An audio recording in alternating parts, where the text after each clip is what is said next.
How's it going, YouTubers? Nightmarecon here and back with another toy review, and today I'm reviewing the Transformers Universe 2.0 Deluxe Class Rodimus. Now, Rodimus is actually part of the 3-pack called the Challenge at Cybertron pack. It's a 3-pack, which includes, of course, him, Cyclonus, a more cartoon accurate Cyclonus. If you guys remember, we got that black one, which was not cartoon accurate at all. I'm not sure what Hasbro was going for that back at that time.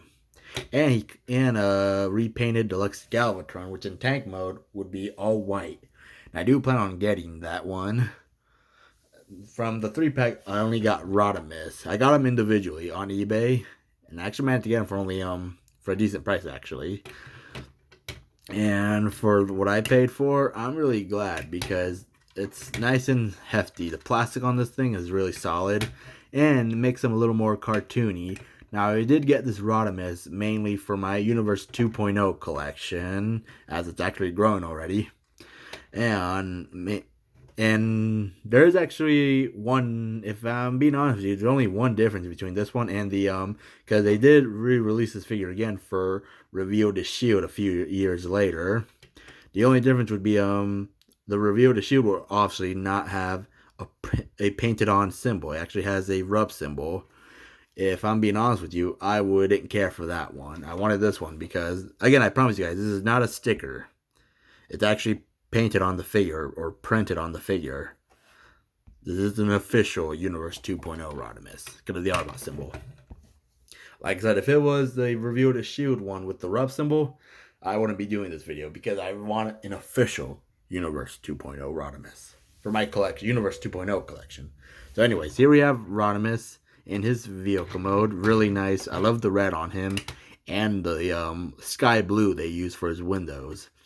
And as you guys didn't already know, it is just a repaint of the Classics 1.0 Rodimus, which had the rub symbol, and the red on this one's a little different, and it had a bit of a flame detail, which, to be honest with you, didn't look bad, but I just don't care for that one. I wanted an actual Universe 2.0 Rodimus, like I said.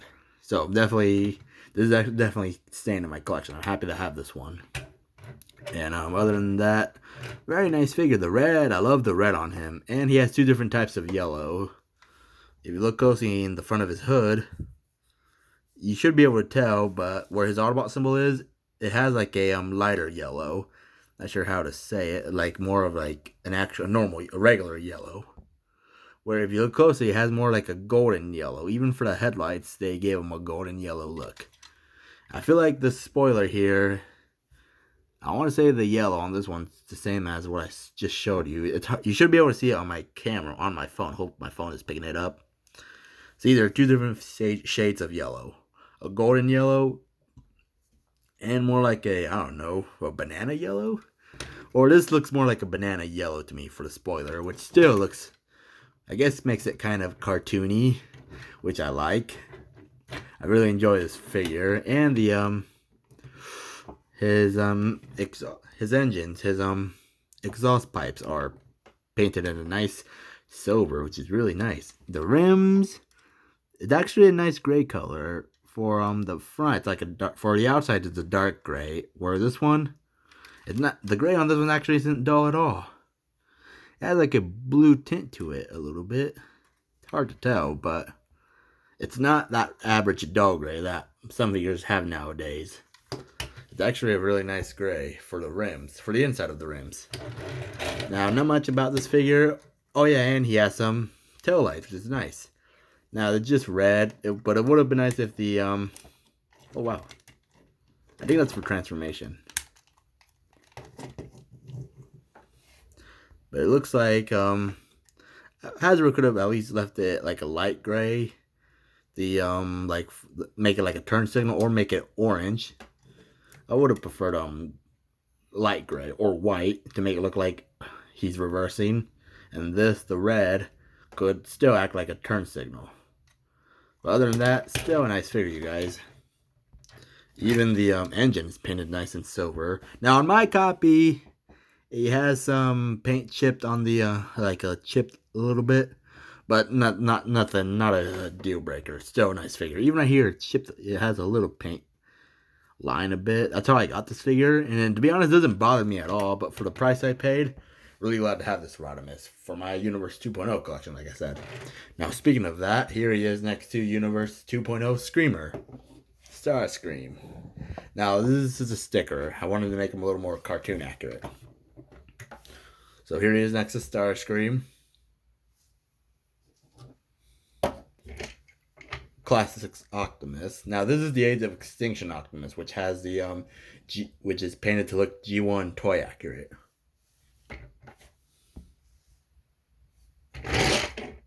Animated Rodimus.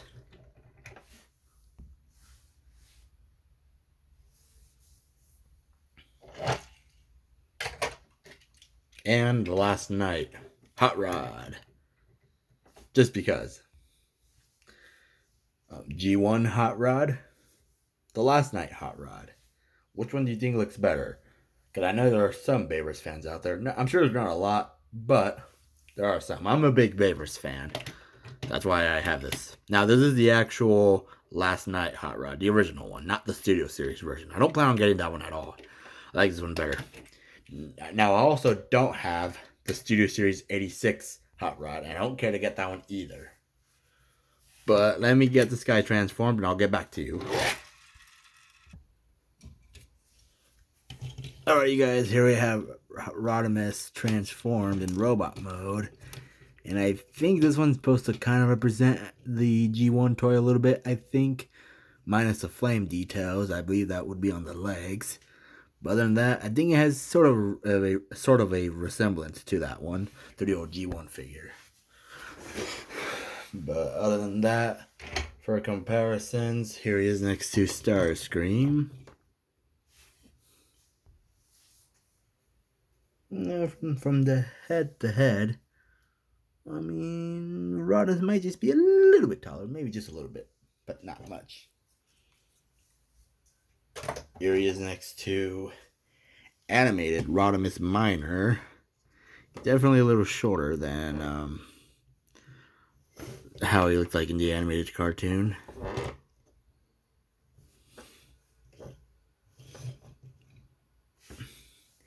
Here, they are next to the Last Night Hot Rod. Again, not the Studio Series version. The original The Last Night version. Yeah, he's a little bit shorter than both of them. Just a little bit.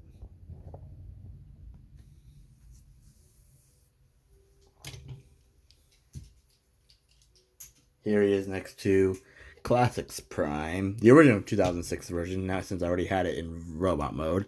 Now, the axe here is actually it's actually 3D printed from a friend of mine in Kansas. He has a 3D printer and he printed the axe for me.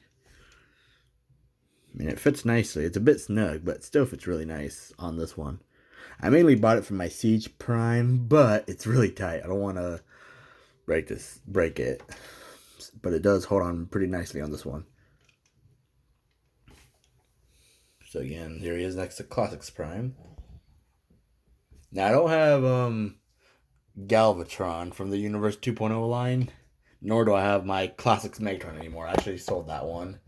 I'm trying to wait to get on an opportunity to get the car version, preferably United Megatron, not the Henkei one, because I don't like the chrome chest the Henkei one has. But if I can get one, I'll definitely show a comparison of him with this one, since I usually compare him with both leaders.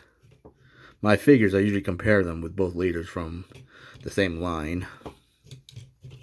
But like I said, I no longer have my Classics Megatron. But anyway, Rodimus here, articulation, he can do 360 degrees. His arms are on ball joints. Same thing right there. It just sometimes gets hindered by the backpack. And his fist, he can do 90 degrees in the elbow.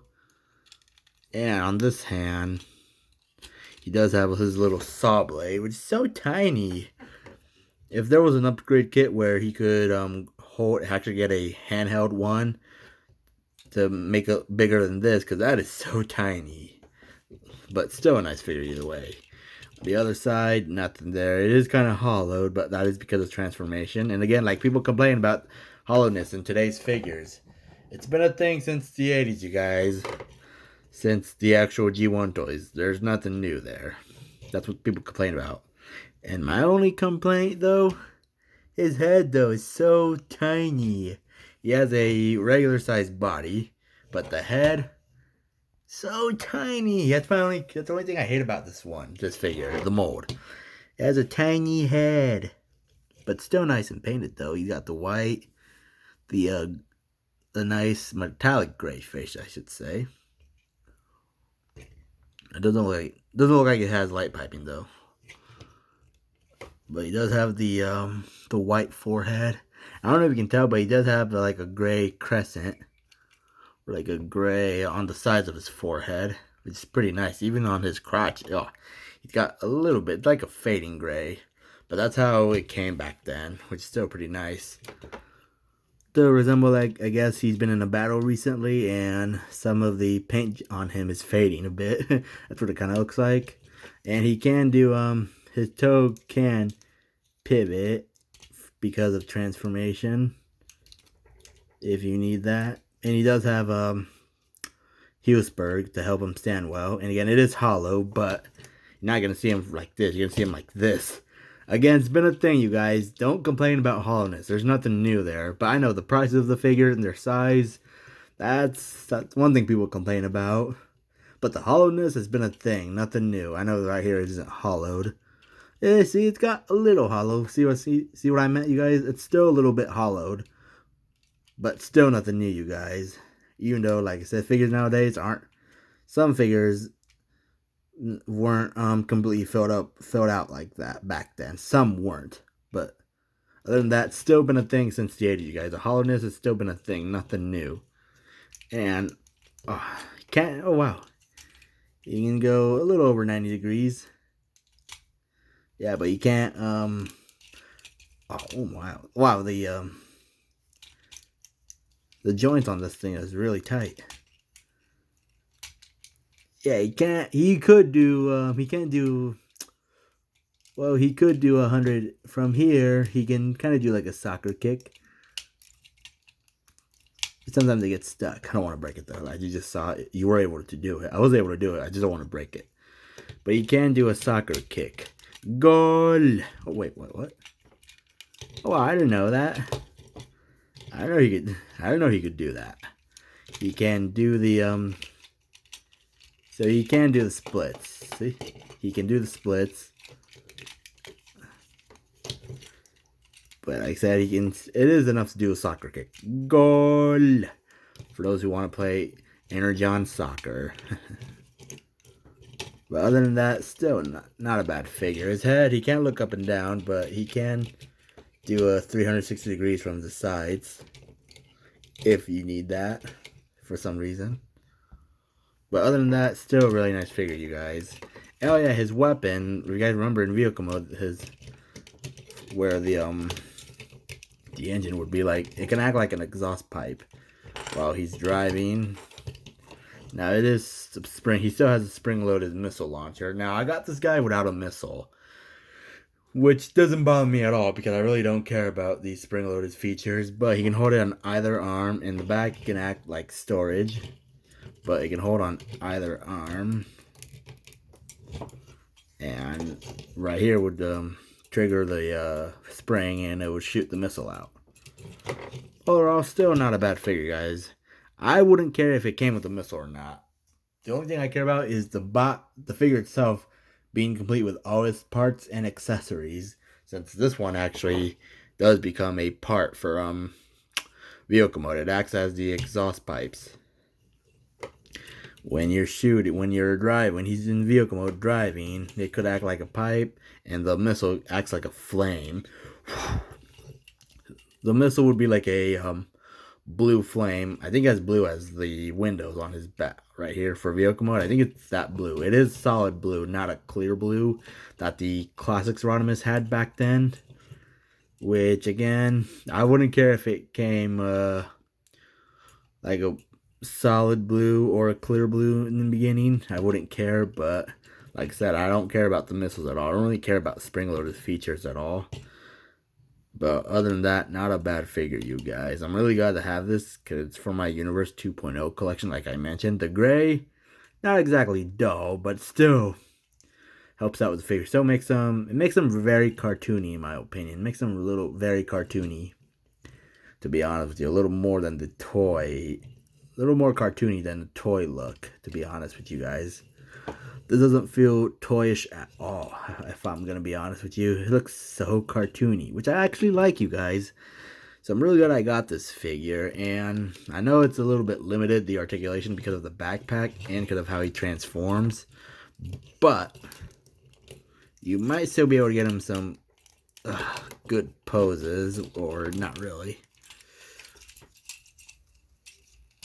Oh yeah, like I said, the joints on him are really tight. But you can still get him some good poses. Like ready to shoot some Decepticons. It may be, yeah, it kind of has a little, to me, it does look a little blocky. But it's better, to be honest with you guys, for the quality of the plastic on this figure, it's better than, I have no doubt how cheap of a feeling the Studio Series 86 Rodimus would be. And if anything, it probably wouldn't be as big as this one. It wouldn't be as much taller than this one, though. Probably wouldn't be as tall as Classics Prime, like I just showed. If anything, maybe a little bit shorter. Almost the size of this thing, if anything. Maybe just a little bit bigger, but not much. And to be honest, and for 30 bucks, no way. For what I paid for this, yeah, I love the quality on this one. It doesn't feel cheap at all. And from the paint job, he may look, let's be honest with you, he may make him look a little cheap, this paint job, but for me, not exactly. Like I said, it does make him a little more cartoony, which I actually love. I love this paint job because I definitely want a cartoony look to him for an old. The mold itself from 2006, but I think this repaint came out in, I want to say 2009, if I remember correctly, if I'm going to be honest. Either in 2009 or 2008. Because in 2009, they would become 25th anniversary figures for G1 to celebrate 25 years of G1 back in 2009. But for this figure, I'm not exactly sure. It's either 2008 or 2009 the 3-pack came out. I'm not super sure. But regardless, it's a Universe 2.0 figure, and that's the only thing I care about. That's why I got it. And again, because of the Autobot symbol, that looks really nice. Again, like I said, it's not painted on. So I'm glad I got this Rodimus. Really nice figure, but if only if it weren't for the saw blade. I know they had to make it that small because to, not only for transformation, but to store it. So I don't blame Hasbro, but at least he still has it. The joints on him, still nice and tight, I will admit. Really glad to have this figure. So if you can get him for a decent price, I definitely say pick him up. I'll show you a 360 of him. The backpack, it does what it does. It's not a super big backpack, which is good. So it doesn't make him top heavy at all. The joints on this figure, incredibly, still really tight. So I definitely don't regret getting this figure. I'm really happy to have him.